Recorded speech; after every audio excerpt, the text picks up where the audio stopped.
Go ahead and call me, in order to have roll call, please. Kim Brown. Yes. Mike Stone. Here. Steve Coakley. Here. Melissa Guerrero. Here. Pat Peters here. Brad Sipples.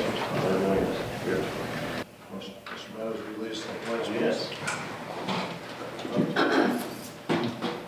I pledge allegiance to the flag of the United States of America and to the republic for which it stands, one nation, under God, indivisible, with liberty and justice for all. Thank you. Thank our visitors for being here tonight. Do we have anybody that wants to speak for us? No. Okay. All right. Consent agenda. Anybody have any questions or comments on the consent agenda?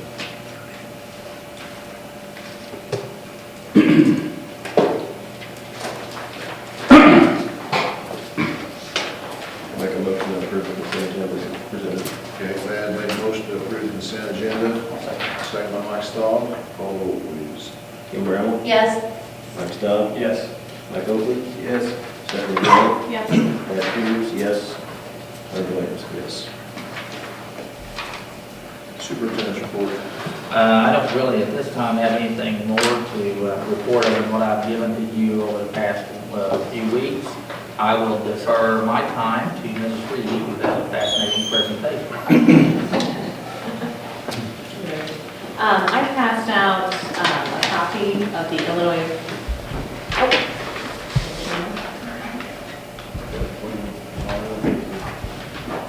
Okay, we're just getting started, Brad. We're just getting started. Mr. Reed's getting ready to do the curriculum report. You have a copy of the Illinois Interactive Report Card. This actually just came out October 31st. They were working for months at the state board level to get this put together. There are actually now 2 report cards that exist because the federal government wanted to keep one, the one that they've been using for years. But then Illinois wanted to revamp one, so it's confusing. But anyway, they hope it's more user-friendly for the public to look at. What I did is I went to that website and printed off an at-a-glance page. And so you can see the cover page is the district's information, and then you have the high school, middle school, Illiopolis, and Harristown's information. I draw your attention to the very front page where you can see the first little graph here under how do students in elementary grades and then high school grades, right below that, perform on measures of academic success. The big thing that I've been talking about a long time and kind of preparing everybody are the new cut scores, where they basically changed the grading scale on the ISAT. And Debbie gave a good analogy to me earlier today, which makes a lot of sense. I think helps people understand. Imagine your child takes a test, and we've been told that the grading scale for an A is 93% above is an A. We take the test, and then all of a sudden, oh, we changed our minds.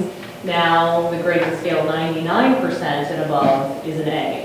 So suddenly, even though your child performed what used to be an A level, they changed the grading scale. So if you look at under 2011 and 12, under the new cut scores and the old cut scores, this is again for the district at the K through 8 level, you can see where in the past for reading, we were making 84% on the way they used to score the ISAT. Now, they took that same test and just graded it differently, and now it's at 64%. So, same exact test, not that, anybody got dumber on or anything, it's just simply the fact that they applied a new cut score to that. So it's really hard for people to understand and say, well, how can they be making 80, but exact same test, same kids, same date, went from 84% to 64 when they applied the new cut score. And the new cut score, Illinois decided would be a good thing to do to match it up to how they're scoring the PSAE. So kind of confusing for people. But if you look at for 2012, 2013, that's with the new cut score, we're at 70% overall for reading, 64% math. So if you look at Illinois average, we're at 70% as a district for reading, where the Illinois average is 59%. So we're well above performing, if you look at all those numbers, the Illinois average in math, ISAT overall, science.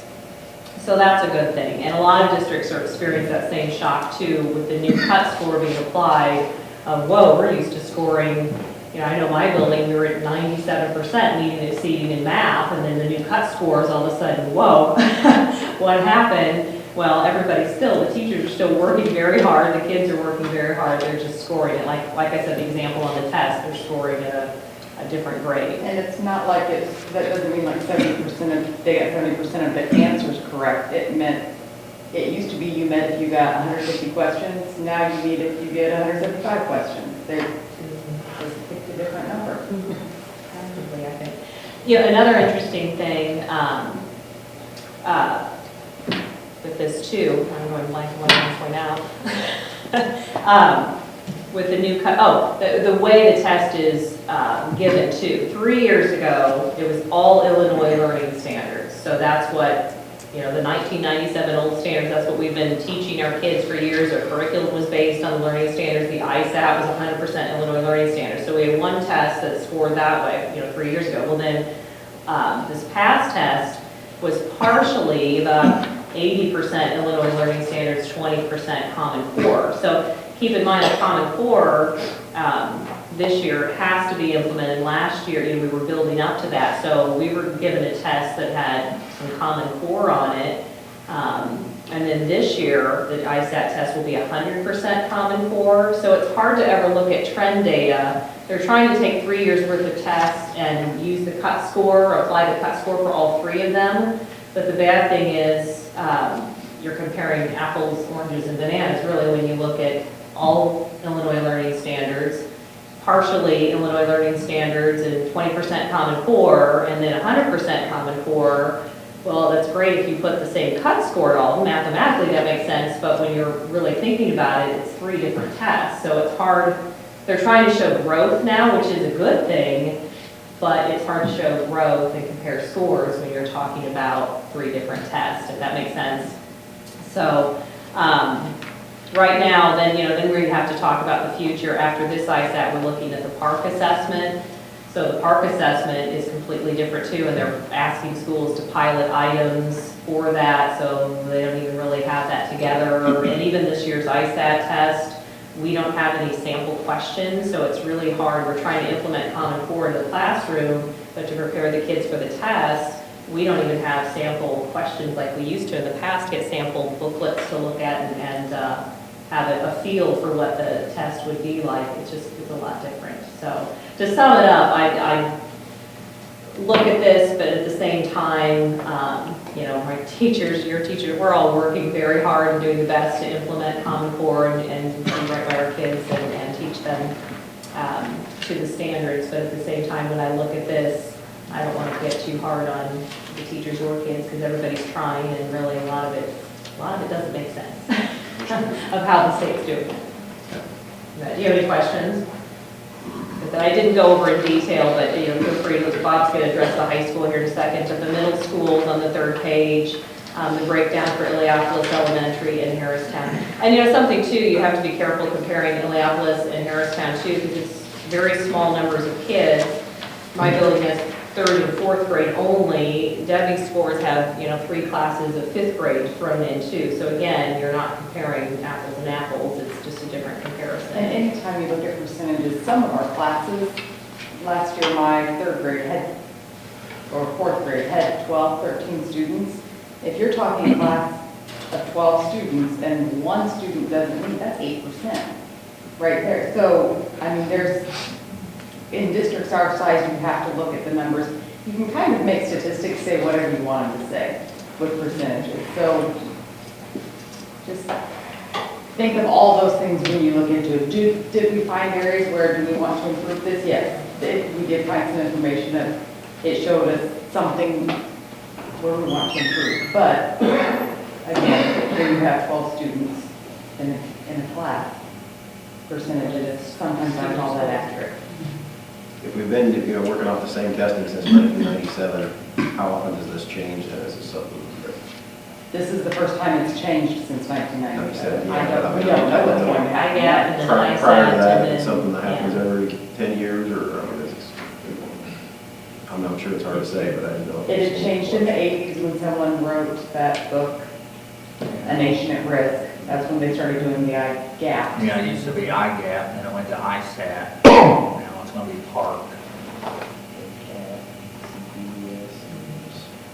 And park is supposed to be more performance-based, where the kids are doing tasks and things, but even that, you know, I went to meeting with the Illinois State Board people, who even they said, well, we're not sure, and everybody has to have the technology in line, and so a lot of times in Illinois, the cart before the horse, it's great in concept, but great in theory, but actually getting it all ready and having all the schools ready will be very interesting to see in 2 years if they're ready to go. And already they're backtracking, saying, well, it was going to be an all computer-based assessment, but now we're finding not all the schools in Illinois are ready for that. So some schools might do paper pencil, some might do computer-based. So it's kind of a mess, and it's pretty depressing to go to some of those meetings and hear the disorganization of the school.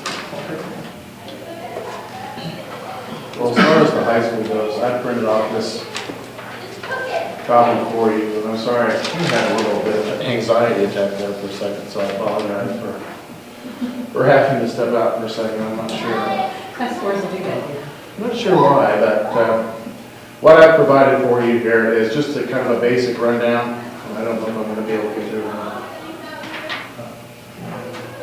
It's the camera, we're not used to talking in front of the camera, I'm afraid. Well, No, it's not bad. Do you want me to go talk a little bit? No, I think I can. I'll try to, just bear with me, I'll try to get through it. What I provided for you here is just the rundown of courses that our juniors would be in at the time of the test. And for our English courses, you can see that basically, Okay, you want to go over? basically, with the English courses, English 3, that's the track that ACT recommends that our juniors should be in. They should start in English 1, English 2, English 3. And that is preparing them to enter college. So that's the college track. Now, keeping in mind, this is a test, we're giving this test to all students. So there are some students who aren't on that college track. It doesn't mean we're not trying to prepare them, but it means they weren't ready to take English 1 when they entered. So there are going to be some of your classes. And the same with the math classes. Not everybody is ready to enter Algebra 1 as a freshman. Bob has done some really nice things, making it Algebra AB, where it's still the Algebra 1 curriculum, but at a slower pace. So we're not doing the basic math, then pre-algebra, then algebra. So everybody is getting geometry, but they may not be getting it they may not have had that yet as a junior. And the Algebra 2, they definitely haven't had as a junior. So I think, correct me if I'm wrong, the highlighted portion is the students who were taking that track. The highlighted portions, again, are what ACT recommends. And I did make a mistake on this one in the fact that I think I highlighted your Algebra 2 line.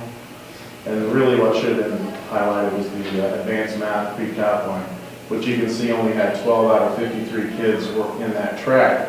The positive thing is that 92% of those students met or exceeded standards. If you add Algebra 2 and advanced math pre-calc together, 24 students, 63% of those kids met or exceeded standards, which again is above the state average of somewhere around 50%. And then with science, you can see there's really no rhyme or reason. 22 of our students, for some reason, as juniors, were not even in a science class, and I think that comes back to our 2-year science requirement, because they kind of take the easiest way out, basically. The English 3, I was very happy with in the fact that 34 of our students were in that track, 76% of it, which once again is well above state average of meeting and exceeding standards. And for the new board members that probably don't know, we do what we call a junior academy every spring, where we kind of pull the kids out in the mornings, just the juniors, and again, this is voluntary. We don't force the kids to be there, and we kind of take it as if they want to be there, they're going to be there. And if they don't want to be there, then they're kind of wasting teachers' time, the other kids in the class time as well. So we do that, I don't know, probably a dozen times throughout the course of the spring leading up to the PSAT test. And for whatever reason, 36% of our kids chose not to participate, and that's the lowest number that we've had since I've been here, that we've been doing the junior academy. And I don't know what to do to get them to want to take part in it, to take ownership of their own education. I don't know what. I really don't. I wish somebody would come in and tell me what to do, because I don't. A lot of starts at home. A lot of stuff starts at home. I mean, we've known that for years. But it seems like I come in here and I try to sell this to you every year, but the kids that are in the classes that they should be in are doing well, which tells me that the teachers are doing what they need to do in those courses. And until we find some way to get every freshman coming over and taking Algebra 1, we're going to be behind in that. It's just that simple. Now, they're taking Algebra 1 in 8th grade, right? So they are ready for it. Right. And then, so they come in as freshmen, taking geometry, Yes. and then Algebra 2. Algebra 2, then And then advanced math, recalc. And if I could add a little bit more, I went to a meeting yesterday that talked about the new public law that deals with the model math curriculum. And basically, after doing several years of studies, they found out that in Illinois in general, so this isn't a Sangamon Valley thing, 40% of the students, only 40% of the students who are entering college are ready for college level math classes. So they're saying this is an issue across the state of Illinois. Something with our Illinois state learning standards wasn't jiving. So part of that is let's adopt the Common Core curriculum, which we have done the Common Core state standards. Which is all about college and career readiness. Yes, and then the other part is we're going to hire the best, so, well, it wasn't hiring, it was all volunteer work. I found out yesterday, I thought they had hired people. College professors, high school math teachers, they had principals on there, school administrators, curriculum directors, who are going to design for grades 6 through 12 a model math curriculum, and it's going to encompass these Common Core standards. They just finished that, they just finished it this year, not in time for anyone to actually implement it. But there is assistance coming, because one of their other realizations isn't just that only 40% of our students are ready, but not every district can hire a curriculum director who that is their sole job, who can go in and say, this is what we need to do to make sure these kids are ready. There are a lot of districts in Illinois, in fact, most of the districts in Illinois cannot do that. So that's why they're having this group do this model math curriculum. When it is completely finished, they've just finished it, now they're going to start working on the elementary model math curriculum. It's not telling us this is the lesson to teach, it's saying here's a unit, these are the topics you need to cover in this unit, use whatever resources you have available. We're not going to give you a textbook that says do it. Use whatever resources you have available to teach this, that these are the topics you need to cover in this unit. So that is something, it's not a Sangamon Valley thing, it's the state of Illinois we're finding.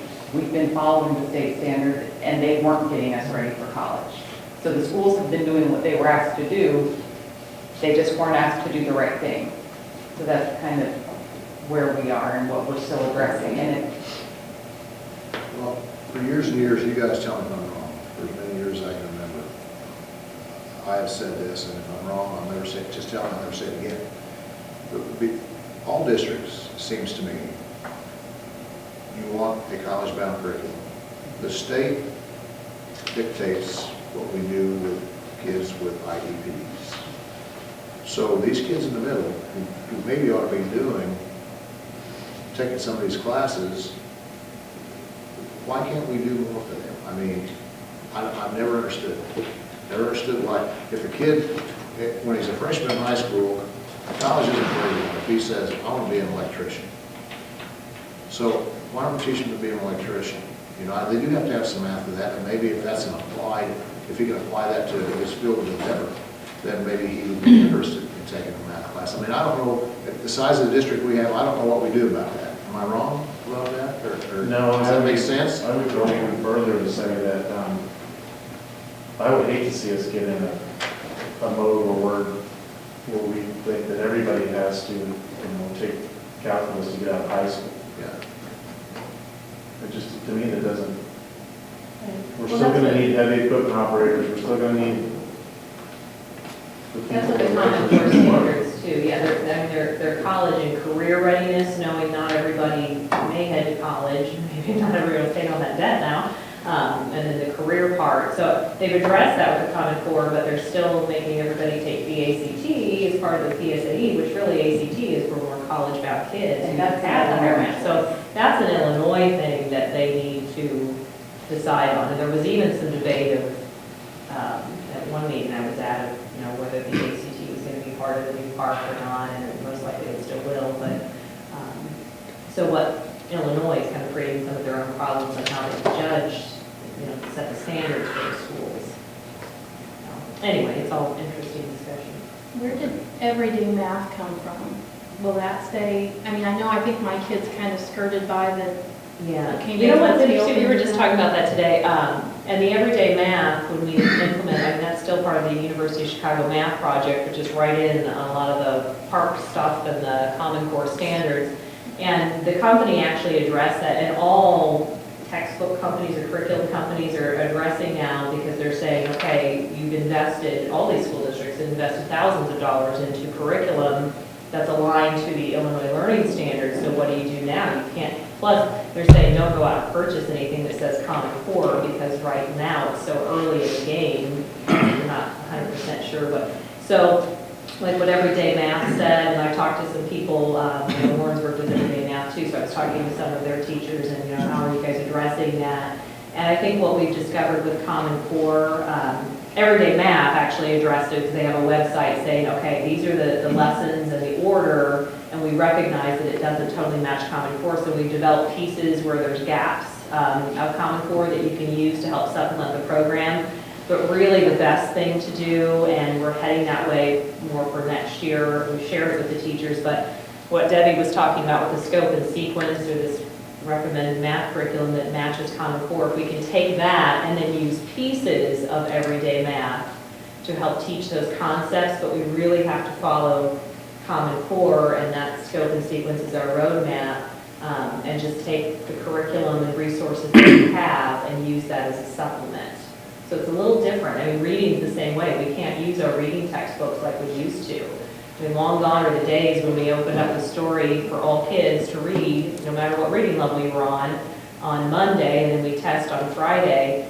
That's not the best way to teach kids anyway, because you're not meeting their level. So with the Common Core, we've worked really hard, and I'll talk more about this probably more into next year, but we're reading a series called The Daily Five, which is a nice way to address Common Core. It gives teachers a structure on how to implement a really nice rich literacy base in your classroom, but we're now having lots of meetings on how do you pull, where do you find the resources, and a lot of the teachers are saying we can pull parts of the textbooks, the everyday math and the reading, but we can't use them like we used to. So it's different. It's a lot of change for everyone. A lot of searching for resources and materials. Because Common Core, we're still teaching what we used to teach, but in different sequence and probably deeper. And it's Common Core, they're assuming the kids have the basics, so we have to be careful not to skip the basics, but it's going much deeper and teaching our kids, they hope to have a nation of problem solvers and thinkers, and to be able to apply and perform the tasks rather than just rote memorization. So that's a lot of change between the testing and the Common Core and the curriculum. It's a lot of change for teachers. If you talk to them, they'll be happy to tell you. And Mr. Britton put it we had a meeting, and he was trying to help explain to the youth, especially with everyday math. He said we have to see that now as a tool to teach the standards. When you're building a house, you need to use more than one tool. So we need to use this series as a tool, but we're going to have to go find a lot of other tools to help also.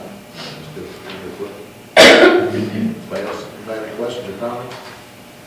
Thank you very much, folks. Good job. Okay. Old business, board approval of the public services plan for 2015.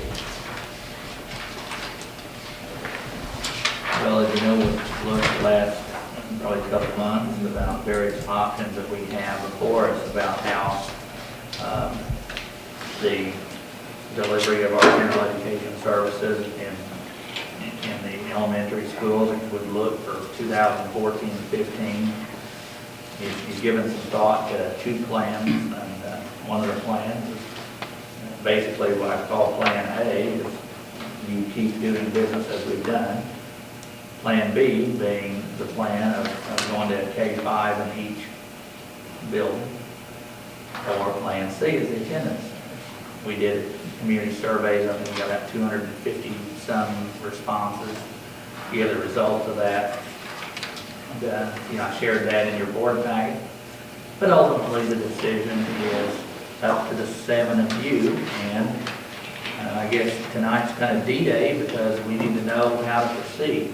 Depending on what you do, will dictate what I need to do to prepare for 14-15. So, this is a big moment for you guys. Anybody care to start the discussion here, Kim? Or? Well, my opinion is, I don't want to see anybody lose their jobs. I don't want to see kids on the bus any longer than what they have to.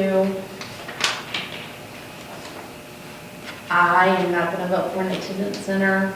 When the consolidation first went through, I was an original board member, and that was a big promise that was made to all 3 districts, or all 3 communities, and I'm going to go back on my word.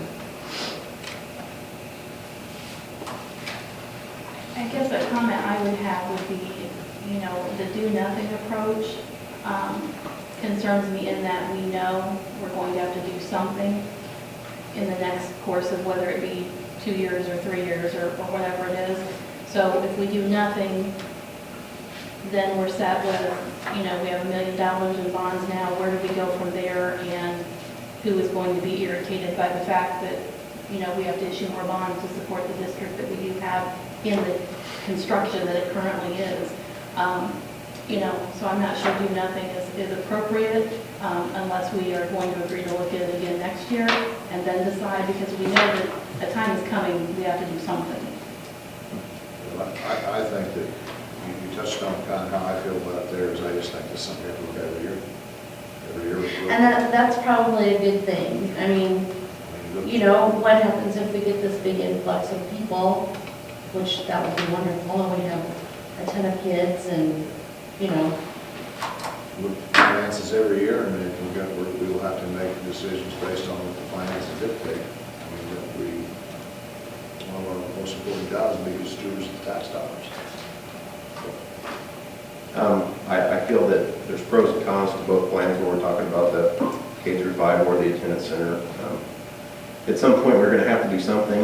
I feel that the attendance center plan gives us an opportunity to elevate the district to possibly do something positive at the same time, to offset the fact that we're going to be cutting some staff.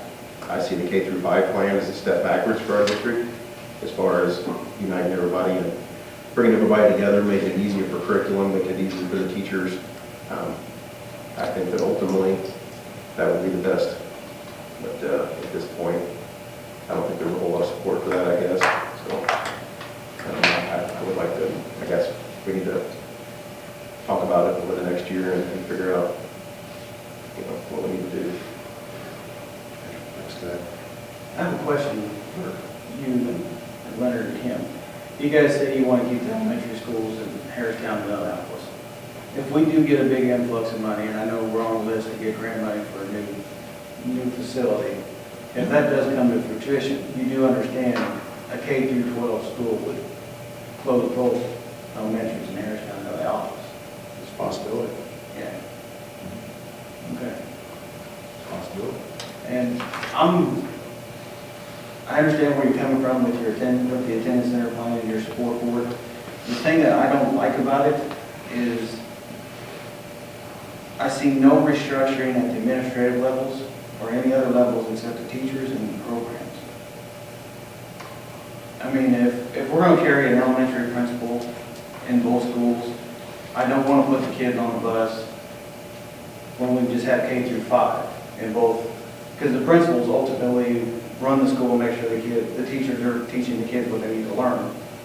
So you might as well keep the kids off the bus, run them clear across the district this way and that way. And, That's my opinion on it. What else? I mean, I'm a firm believer that kids need to get together sooner than where they are now, but I don't want to lose teachers either. And I think that taking a step back, now moving the kids to fifth grade, not getting together for sixth grade, is putting a wedge between the district even more. So I'm not for that one for sure. Okay. I think we have to be smart in realizing too, obviously all of our teachers know that we are considering doing this, whether it's this year, next year, or the third year. So, you know, if they're active and new teachers, they're going to be out looking for other jobs anyway, and we're going to be potentially losing them elsewhere. I would assume they're going to be proactive and probably move on if they know they're low man on the totem pole. So, I mean, at some point, we have to kind of rethink this as for the better of the district, and maybe not every single teacher will be salvaged, but do the best we can kind of thing. You know where I'm going with that? Yep. Okay. Exactly.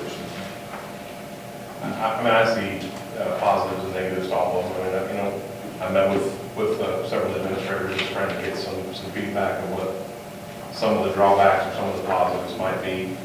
I definitely, you know, agree with Stephanie. Obviously, we're going to have to make some decisions at some point, it looks like, unless we get some, I mean, I don't know, we'll be blessed and get an influx of people and it'll work out well for us. I would like to see us put in some type of trigger points that we say, hey, you know, here's the time frame we need to start looking at, and I think we need to put those trigger points in earlier than when we get there. So, you know, I don't know that looking at it on a yearly basis, I don't think it's a bad idea, but I think we definitely need to look at it now and say, okay, at what point do we say, This is it. yeah, this is it, we got to do something, you know? And I think we, you know, what better time to make some early decisions on when we reach this point, this is what we're going to do. Bad thought. And I think relying on an influx of people is probably not going to happen. I mean, Macon County, every school district has lost enrollment, and we have as well over the past several years, so I don't think that's probably a legitimate happening. I mean, Yeah, you're right. you know, it's coming, so I think setting the time frame and doing it, like you said, is probably the best way to go. When we get to that point, I guess, would be, there needs to be more, I just feel rushed. I don't know why, I just feel like we had to hurry up and discuss this and get everything ready to go in case we wanted to do it for next year.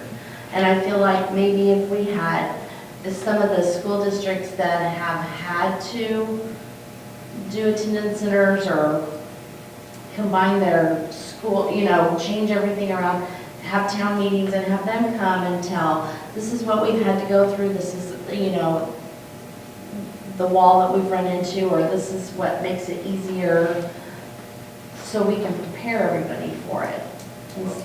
Because I personally don't feel like I know enough to tell everybody else realistically what can happen, you know what I mean? Well, I just don't feel like I'm very well informed. what has precipitated all this is money anyway, because for 10 years, our school system has operated fine. It's done a good job in both buildings, you know, east, west, middle school, high school, have all done a good job. And what has driven this is money. So I guess that's, and back to what Stephanie said, that's why you have to look at it, and maybe you set it up the way Brad's talking about, we're okay at this point, dollar-wise, if it's not, and it probably is going to be dollar-driven, a lot of it. At this point, money-wise, then we need to look at this, what our plan's going to be when we get to this point financially. So, but I guess what we're saying for now is we're maintaining status quo. Is that what I'm hearing? We need a motion to that effect? Yeah, I think you probably do, and that way we have a record. How do we work? I've got that, you've got the orders. Basically, and what we're doing is, you know, giving you the cost savings plan. You're saying delay that for right now. So reject that for right now. We'll just keep on doing what we're doing for the 14-15 school year. Revisit it then later and do it that way. Can we regroup in the spring and maybe set something up for the fall of next year to this time next year to say, hey, this is where we are a year later, set those timelines and maybe. Probably a good idea, after we get through the holidays and start taking a look at it in the spring. And you'll know more too at the end of, after June 30th, you'll know where we land with our budget for this year. So I you'll would know like how to much see, I it's know, I think it may have been Thad, I'm not sure who brought it up about finally going ahead and doing the name change and making us an east and west campus and taking care of that. I don't see a harm in doing that It's a good off idea. of that, but that would be my only suggestion. Okay, we need a motion, how do we word that? Motion, at this time, the board entertained a motion to reject the cost savings plan submitted by Superintendent Fowler for the 14-15 school year. Okay, I And what that does is that opens the door for later, you're just saying, you're not saying forever, you're saying for 14-15. Care to make that motion? So moved. Motion, you just want to say something? I didn't know, is it even a vote? I mean, if we're leaving things the same? I think we need to have it on record, Okay. because that tells people we're looking at the finances, and he's come up with a plan, and we decide not to do it. So we got a motion by Kim, is there a second? Second. Second by Brett, call roll please. Can you add something to the motion, just stating that it's going to be stated in the motion that we're planning on revisiting this next year too? We just put that in the minutes, we've already got a motion, a second, we'll take, just to come back on it. It will be reconsidered during next school year. Does that sound? Just put something in the minutes saying after this motion, that we Yeah, I'll put a board board have been in there. Okay, okay, call roll please. Kim Brown, Yes. Brad Santola, Yes. Mike Stoll, Yes. Mike Oakley, Yes. Stephanie Guerrero, Yes. Thad Peters, yes, Leonard Williams. Yes. Okay.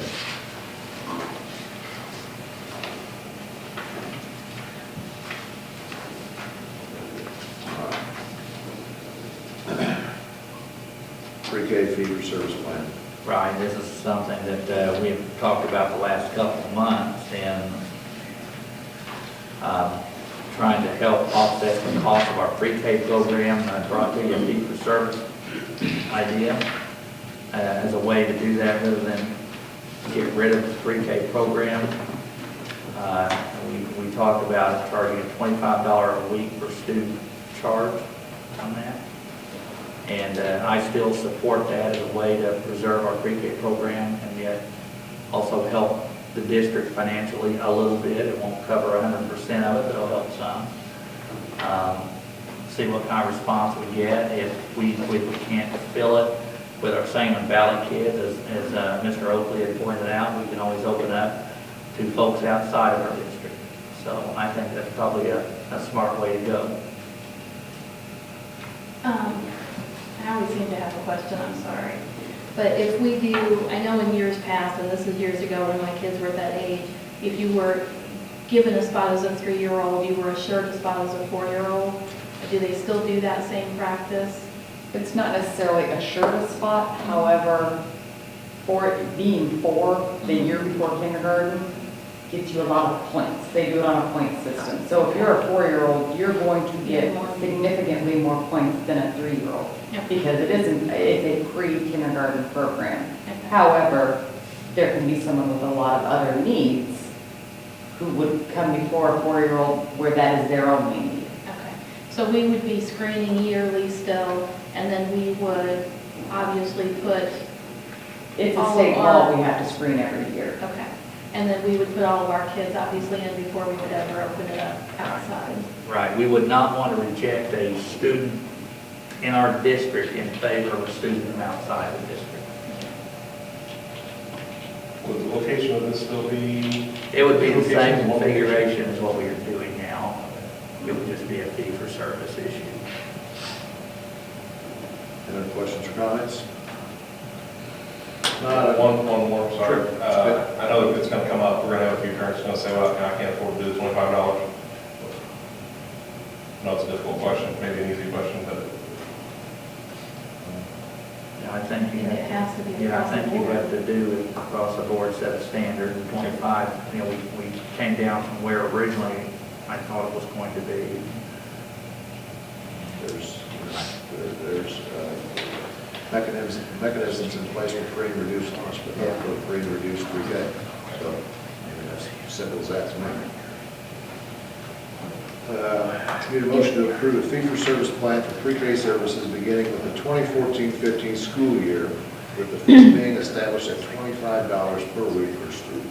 I did have one more question. Okay. If they have, if there's someone who is potentially going to need, in extenuating circumstances, special needs, whatever, and they can't pay the $25, That's they- different. Okay. We are required by law to provide early childhood. That's Okay. different. Okay, so different basis, all right. Okay. Anyone care to make this motion? Motion made by Kim, seconded by Stephanie. Call the roll, please. Kim Brown, Yes. Mike Stowe, Yes. Mike Oakley, Yes. Stephanie Guerrero, Yes. Pat Peters, yes, Brett Toll, Yes. Larry Williams. Yes. Adoption of the 2013 tax levy payable 2013. Nothing has changed from last month, when I presented the tentative ones. I asked the board to entertain that motion. Okay. Any questions or comments before I call the question? Now, we need a motion to adopt the 2013 tax levy payable in 2014. Motion made by Stephanie, seconded by Mike Stahl. Call the roll, please. Kim Brown, Yes. Mike Stowe, Yes. Mike Oakley, Yes. Stephanie Guerrero, Yes. Pat Peters, yes, Brett Toll, Yes. Larry Williams. Motion to approve the maintenance grant application for FY14. We put together this maintenance grant application. My understanding is that there is money going to be available for the project. I think there's a good chance we might get a grant. I need board approval to do that.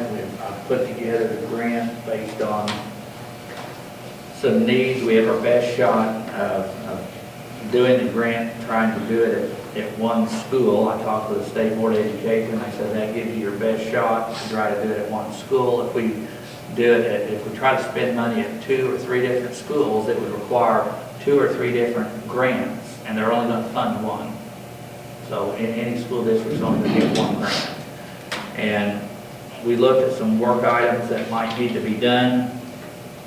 The maximum amount of the grant would be $50,000. It's a matching grant, so that means we would receive $50,000 of state money. We'd have to spend $50,000 of local money.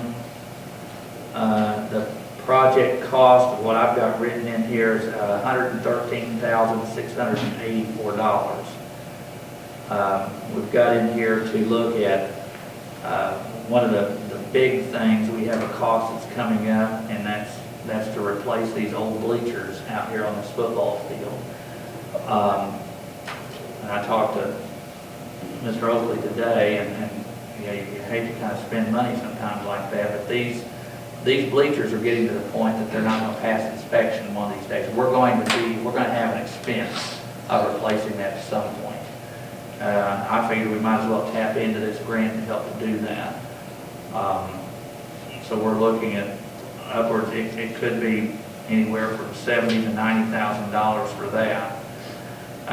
We also are looking at replacing the entry doors on the gym down here. The hardware, the frame and everything needs to be replaced. So that, we estimate that to be about $6,000.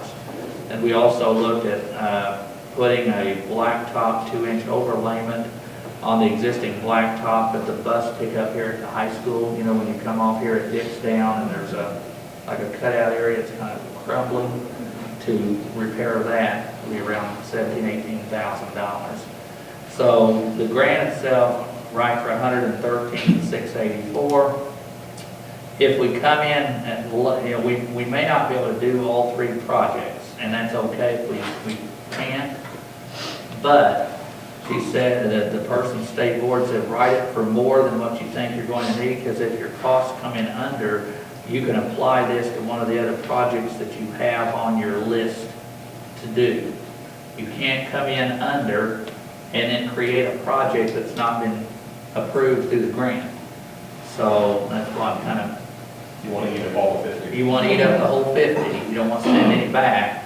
And so that's why I said, if we don't have the money to do all three things, it's okay, we don't have to. But if we come up where we've got money left over, let's say from the bleachers, let's say we get 20,000 more than what we need, we could probably put that on one of these other projects. So that's the rhyme or reason for that. And this vote is just simply To approve the application, yeah, it's to approve the application so that I can, I've got to have it into the state board by the 27th of November. And it's got to have a date that the board approved it. So I'm coming to you tonight asking you if you want to go for this $50,000 expenditure grant for the state. Sounds like a good idea to me, because if we don't replace those bleachers, what you could be looking at there is those things that will collapse, and you got a multi-million-dollar lawsuit on your hands, especially if somebody is paralyzed. And then what that does eventually is that drives the cost of your property and liability insurance up, because you've been negligent in not replacing something that should have been replaced. And those bleachers are all movable, correct? So 10, 12 years down the line, you build a school somewhere and you move Then up and I they think become it's good. the visitors bleachers or something, because they're only 10 years old. I talked to Carroll Seating, and they said probably what needs to happen, I can't remember right now if we've got that set up the way it is now. I said what you probably need to do is pour like a concrete slab to set the bleachers on. And I don't know if those are selling a concrete slab. No. But they said that's what you need to do for new bleachers. So, and again, then if we have the opportunity to build somewhere, we could hopefully load them up and take them with us. And they just detach and go. Yeah. Okay. Any other questions or comments? If not, entertain a motion to approve the maintenance grant application for FY14. Motion made by Mike, second by Brad Santola. Call roll, please. Kim Brown, Yes. Mike Stowe, Yes. Mike Oakley, Yes. Stephanie Guerrero, Yes. Thad Peters, yes, Brad Santola, Yes. Leonard Williams. Yes. Approval of Energy 8 grant application. This is something that we also have an opportunity to get. It's a matching grant as well. And we have written the grant for around $43,000. And actually Brad is the one who put together a lot of the numbers, because it has to do with energy efficiency. And we've talked about replacing some of the lighting in the gyms in each of the schools. And I think Brad can probably tell you a little bit more than I can, because he got out to the schools. That's his business, is to calculate this stuff.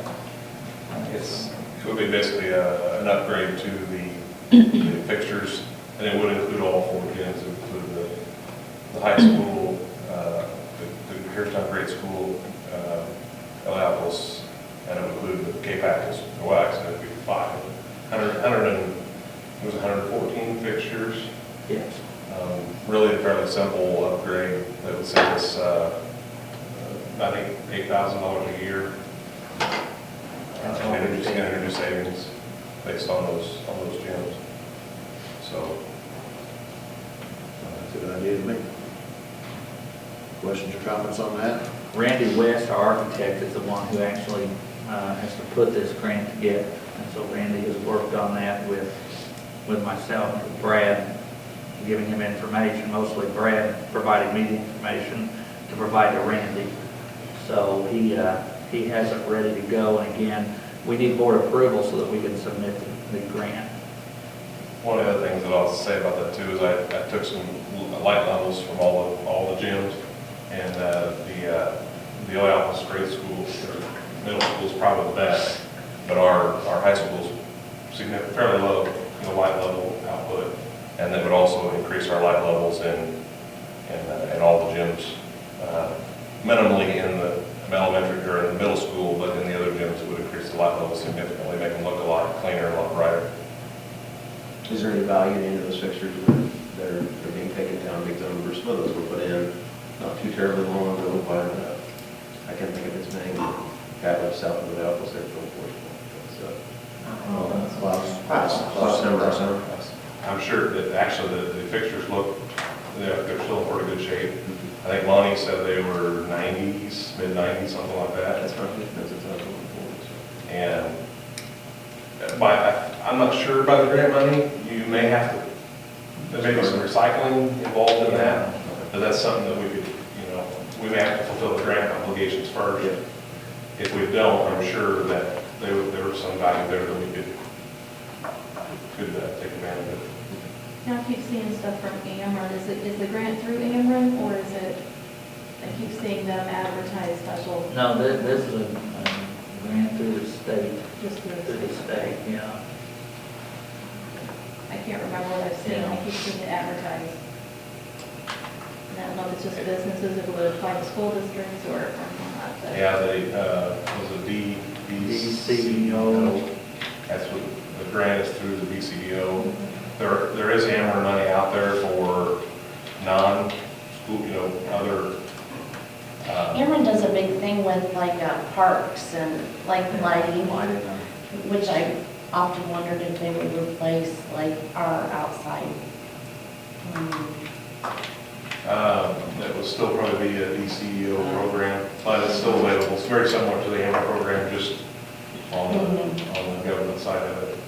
His Ameren's mostly commercial and municipalities, right? What their money's for.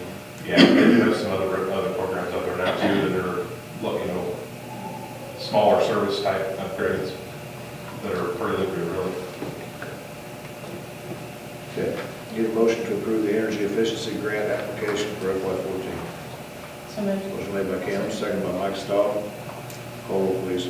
Kim Brown? Yes. Mike Stowe? Yes. Mike Oakley? Yes. Stephanie Guerrero? Yes. Pat Peters? Yes. Brad Santola? Yes. Aaron Wilkins, yes. Okay, consider purchase of the school van. We are looking at replacing our current school van. I think it's a 1997, is that right, Bruce? Yeah. It's got about 150,000 miles on it, and it's in pretty sad shape. We found one up at Bob Writing's in Decatur for $13,800. That's excluding the fees. I think it has 46,000 miles on it. It's a 2010. Yeah, it's a nice van. So it's probably time. If you've seen our van, I didn't realize how bad it looked till the other day. I pulled up on the parking lot and I thought somebody's left their old junk van parked here on our lot. And when I got closer, I realized it's our van. Is that the one that they use for like to take kids? Mm-hmm. Okay, so how many kids can it hold? 6. Okay. Oh, it's not the 15 passenger? No. No, the state don't let us use 15 passenger anymore.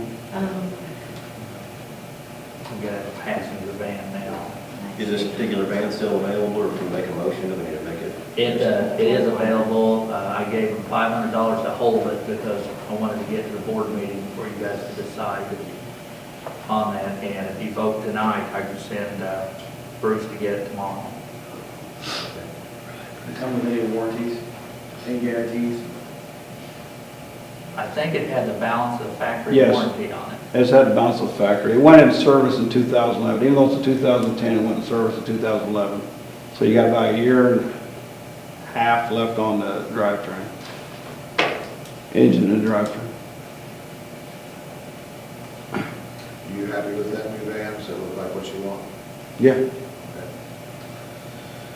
Okay, then, any questions or comments on this? If not, we need a motion to approve the purchase of a school van from Bob Writing's in Decatur at a cost of $13,800, excluding applicable fees. So moved. Motion made by Thad, or second? Second. Second by Brad. Call roll. Kim Brown? Yes. Mike Stowe? Yes. Mike Oakley? Yes. Stephanie Guerrero? Yes. Pat Peters? Yes. Brad Santola? Yes. Aaron Wilkins, yes. Approval to dispose of current school van. When we are disposing of district property, the board needs to give authorization to do that. And we do have this van. We won't want it sitting around here forever, and we don't want to insure it, keep it up.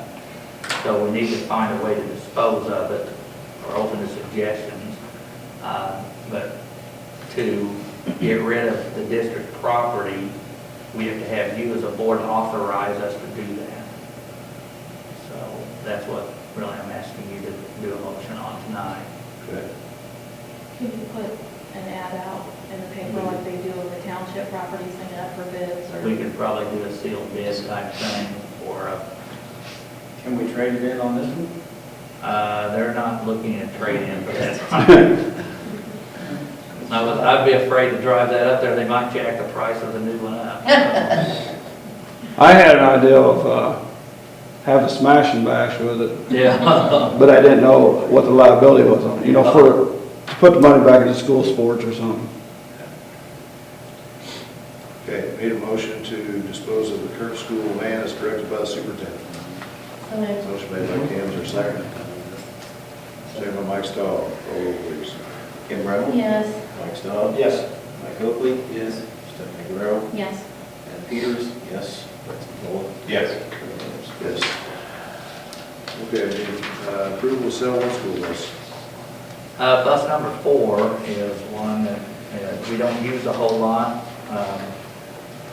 Midwest Transit is where we get our buses. And Bruce talked to Ron Grant, who coordinates the leasing with us. The bus that we have has a market value of around $14,500. Midwest has offered to go ahead and purchase that for $13,000. I've got that in writing. He said he'll give us $13,000 for it. That's pretty good. Sounded pretty good. That will just about pay for the new van. That's pretty good. 'Cause I remember the days when if you got $500 for a school bus, you did pretty good for some of the gas motors.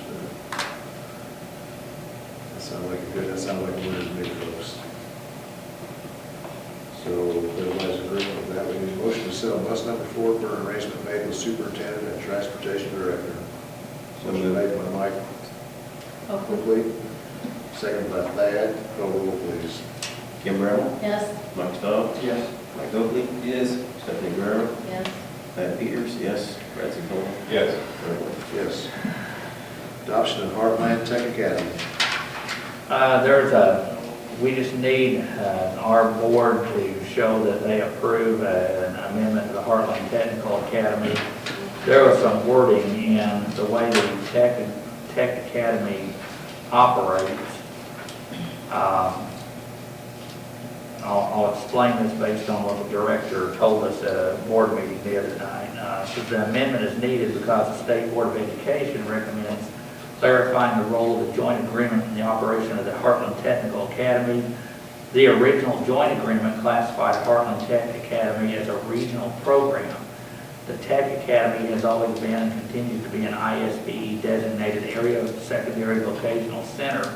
ISBE requests that the specific language be included in the joint agreement in order to maintain and maximize funding. So it's basically how it can be classified 2 different ways.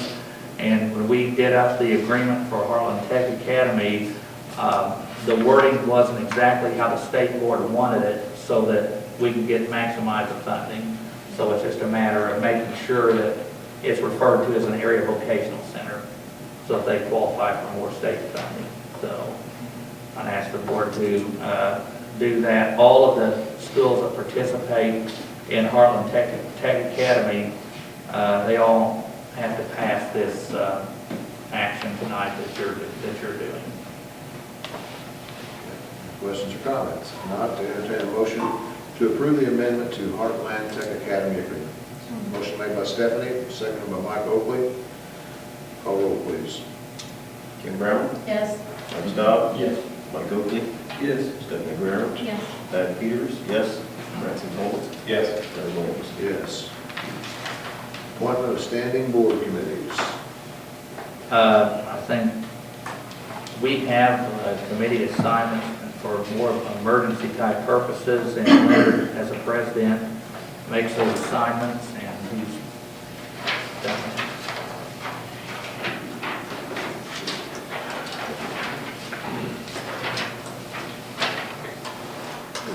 Somewhere around here, we have a definition of what each committee is responsible for. Maybe next time you do a package, you can send that Yeah, I out. can do that. So, We just need a motion to approve the list of standing committee assignments. okay. Any questions or comments on those? Now I'd entertain a motion to approve the list of standing committee assignments. Motion made by Kim, second by Stephanie. Call roll, please. Kim Brown, Yes. Mike Stowe, Yes. Mike Oakley, Yes. Stephanie Guerrero, Yes. Pat Peters, yes, Brett Santola, Yes. Larry Williams, yes. Hey Bruce, would you call David Hart up at that number and tell him to go ahead and get that ready? I told him we'd call him tonight, because he's gonna be off tomorrow, and I told him that you'd make contact with him, and so he can get that paperwork ready. Thanks, Bruce. Well, you're welcome. Okay, renew volleyball co-op agreement with Tri-City. Every 2 years, we're due up for co-op agreement. Co-ops seem to be working fairly well. I recommend we do that. Any questions, comments, discussion on this? How many, what is our cost of the co-op? Basically, how much do we pay for the volleyball, and how much do we reimburse for Tracy? I gave that, I thought, a billing in your packet. I seen the bill, the total, so the total cost, are they paying exactly half the fees too? They pay the coaching, they pay 50% of uniforms. I think that agreement's written up to split the cost. And the football one, it's a little different, it's like a 33% deal. That was all done before I got here. With these new ones, we tried to divide it down the middle.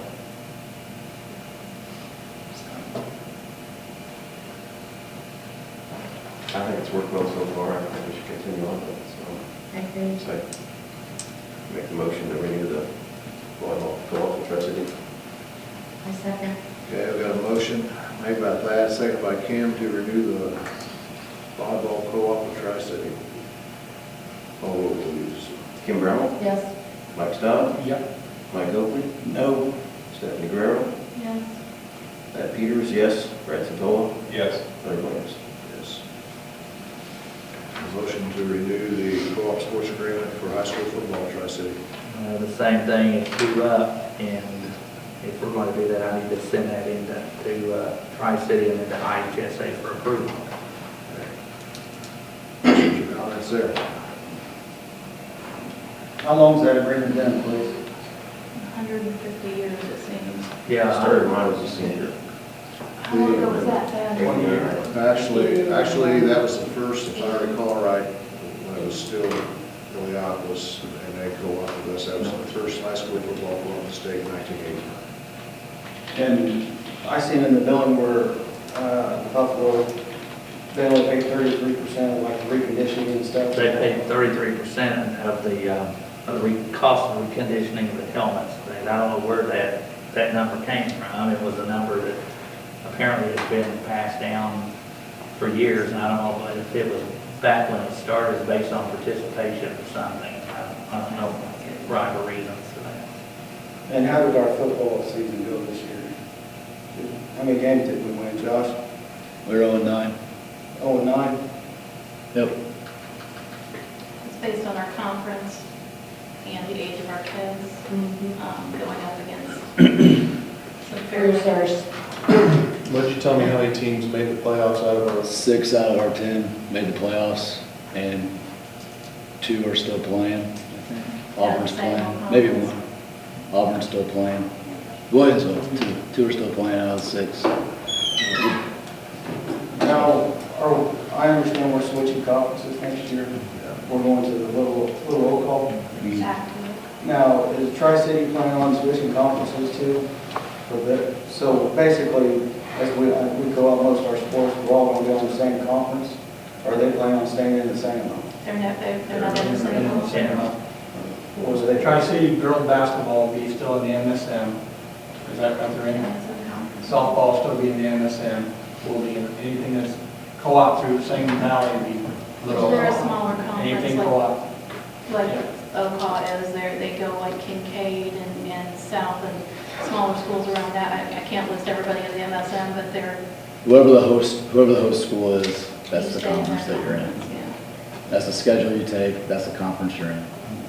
They're in the MSN, we're in the Sangamon this year, we'll be in the LOVC next year.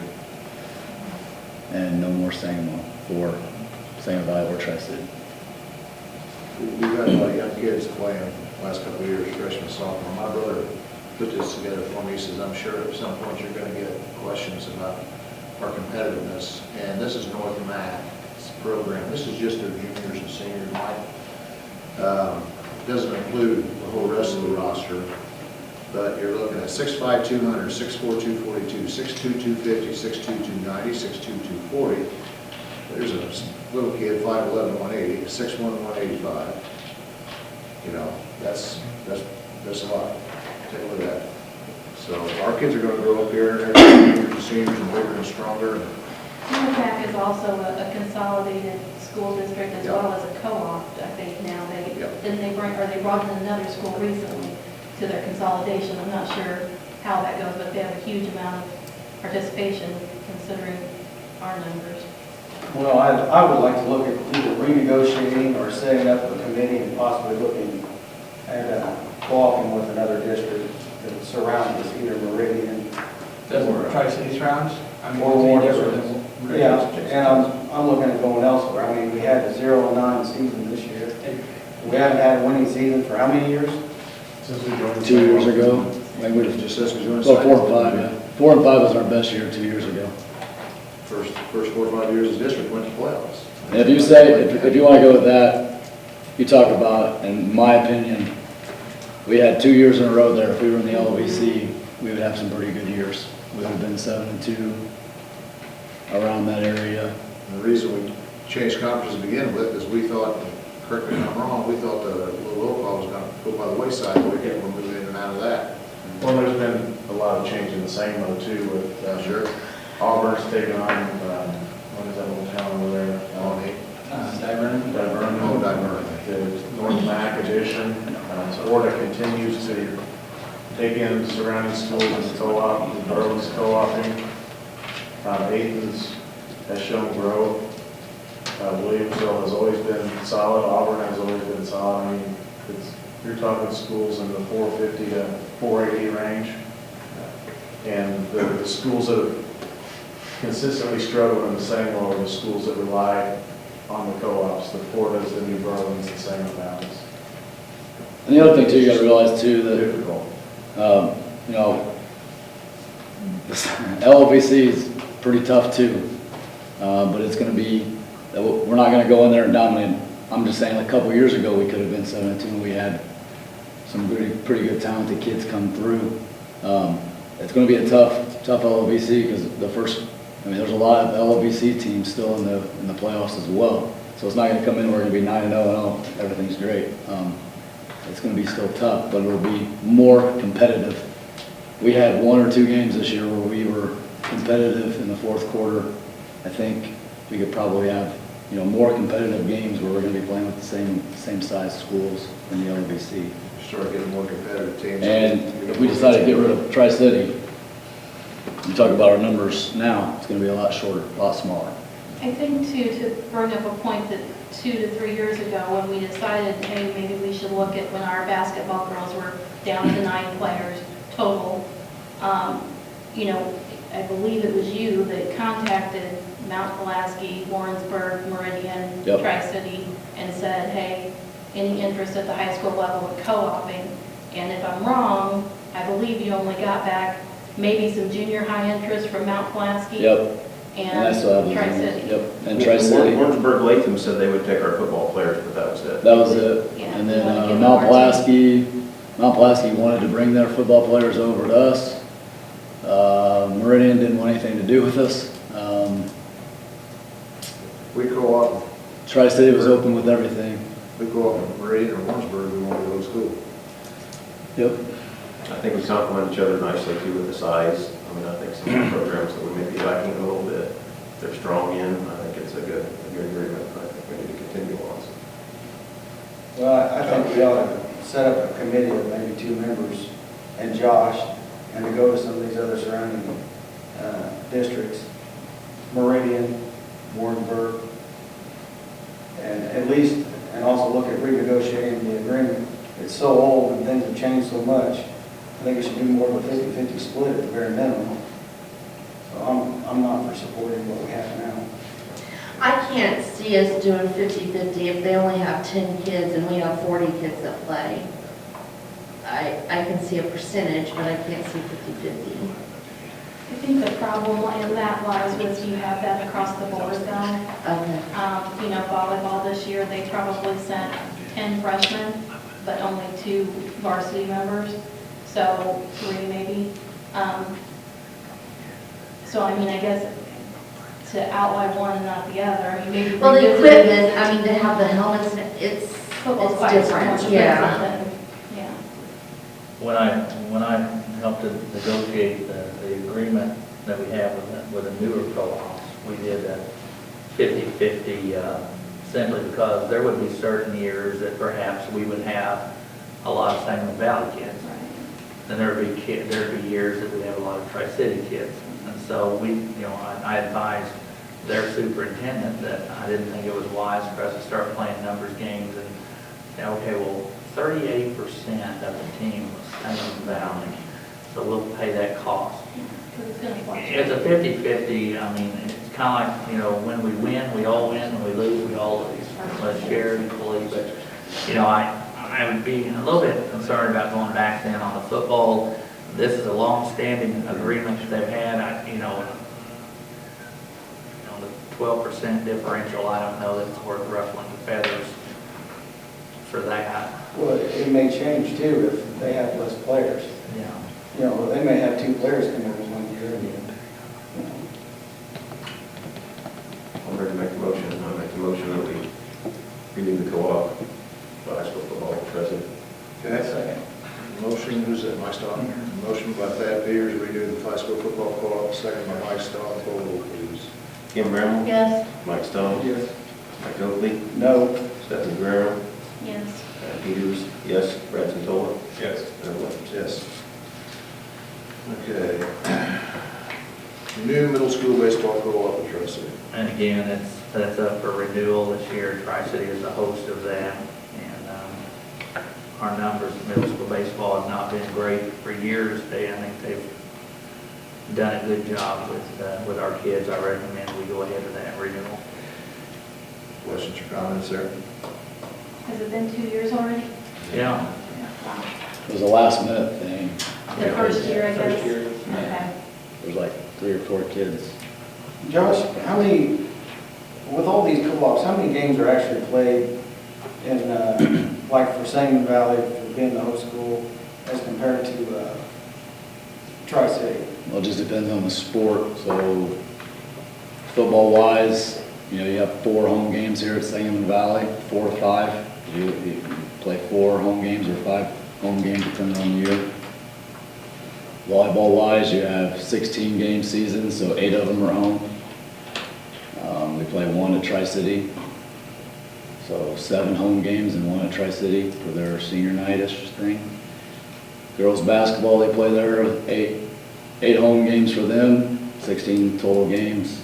They play 1 game here for our senior night, so we have 1 home game, they have 7 home games.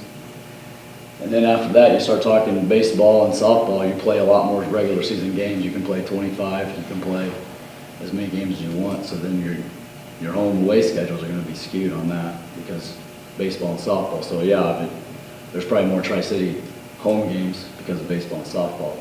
Yeah, and I'm wanting to bring some more home games back. Where do you want to I play them? was going through the little sports schedule, and I did some adding just from the home games that they said. And the Buffalo home games was at 54, Nyack home games that were played here was at 34. Heliopolis home games, which that would be for the middle school, was at 30. So, I mean, you're talking, we only had 1 track home game. Do you want to run on our track? Yeah. Do you want to run on it? I don't want it on our track, but I do think that, there should be a more even split. We are the larger school. Well, We need to bring something But back. Tri-City's got the better baseball diamond and the better softball diamond than what we have. So if I'm gonna send my kids to go play softball or baseball down there, or two places, I'm sending them to Tri-City. And not only They that- have better facilities And down traffic. there. And, well, now it's traffic. Wow. One thing I consider, Mike, is look at the number of games they schedule. And they schedule more games, that's why they schedule 32 softball. Well, you're talking softball and baseball, you can schedule that many. And when you, and also, when you're co-op, and you're gonna have more kids going out, so we're gonna have to schedule more freshman games, we're gonna schedule more JV games, because we're gonna have more kids going out, and it's just gonna have kids playing I every think we made the place. point of completely dividing the sports equally. We have an equal amount of sports and they have an equal amount of sports, so we should have an equal amount of games at each location. Well, baseball and softball is gonna take them up more, you have more games in baseball and Well, yeah, softball. It's that's just, it's just, a given. I That's mean, the it's sport just- they have. Mike, It's, if you combine ours together, the middle school, and we are actually hosting more, we're hosting 64. We are just on 2 different campuses. The Sangamon Valley is actually hosting more events. Yeah, if you And if lump the middle school and everything together. But we don't have fun days. What if you lump all of Tri-City's middle school and everything together? How many events are they hosting? Well, you know, what are we gonna start looking at here? We're gonna start looking at, well, we had 150 people showed up for a football game, so, you know, and we had 30 that showed up for a basketball game, I'm more, does it end at, or whatever. The But then, you co-op's know- been good for our schools. I think we just need to stay the course and continue. It's never gonna be a perfect 50-50. You're not gonna make every person happy, but the kids are happy, the kids get to play, and we've had some That's what success, so let's. This move on. is becoming just a, I don't want to drive over there thing. That's all it is, because you come down to it, you're gonna have to talk to the officials, you're gonna have to talk to the coaches, the other team, you're gonna have to talk to the other team's fans to let them know where the games are gonna be. That's gonna be more confusing, as to say, we're playing Tri-City, Sangamon Valley, it's gonna be in Buffalo. No, it's not, it's in Niantic. So now these other fans and referees are gonna have to drive over here to play at Niantic. Maybe they stop in Heliopolis because they think the game's in Heliopolis. It's just creating more drama to it, and I don't get it. And their track is with us this year, correct? Yep. We have one game. At one meet, just because of the condition of. I talked to Coach C about that. There's all-weather tracks at all the other places that, like Central A&M, Monroe, Forsyth, they would rather run on an all-weather track than run on ours. We have one home meet that he wants to have, one home meet to get the lines down and do all that. And you can't get other schools to run on our track. You can't. I've emailed other schools. You want to talk to Central A&M? Hey, Central A&M, you guys come over to us and run on our cinder track. Why am I driving over to Sangamon Valley to run on a cinder track whenever I can stay at Central A&M and run an all-weather track? Hey, Warrensburg, you guys want to come over here? No, we have an all-weather track. People aren't going to come over there unless they have a cinder track. They're not going to come here. I make a motion to renew the middle school baseball co-op agreement with Tri-City. Okay, we got a motion, renew the middle school baseball club, is there a second? I'll say, Second by Mike Staub, call roll please. Kim Bramwell? Yes. Mike Staub? yes. Mike Oakley? No. Stephanie Guerrero? Yes. Ben Peters? Yes. Brad Santola? Yes. Order Williams. Do anything else before we go into closed session? What was it we were going to talk about? I'll bring that, we're going to have something Next month, would anybody have a problem with our meeting being at 6? We've got the high school band concert here there. It's 7, at 7. What's the date of the meeting? The 18th. 18. It's a Wednesday still, right? Yeah. Okay, we don't need a motion on that, do we? No, if I can send public notice, it's okay. Okay, we need a motion to go into closed session for stated reasons of the meeting. So, motion made by Thad, second by Brad, call roll please. Kim Bramwell? Yes. Mike Staub? Yes. Mike Oakley? Yes. Stephanie Guerrero? Brad Santola? Yes. Leonard Williams? Sorry, yes.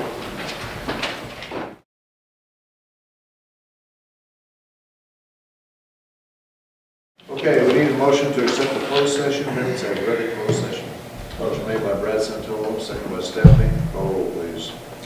Kim Bramwell? Yes. Mike Staub? Yes. Mike Oakley? Yes. Second, Stephanie Guerrero? Yes. Ben Peters? Yes.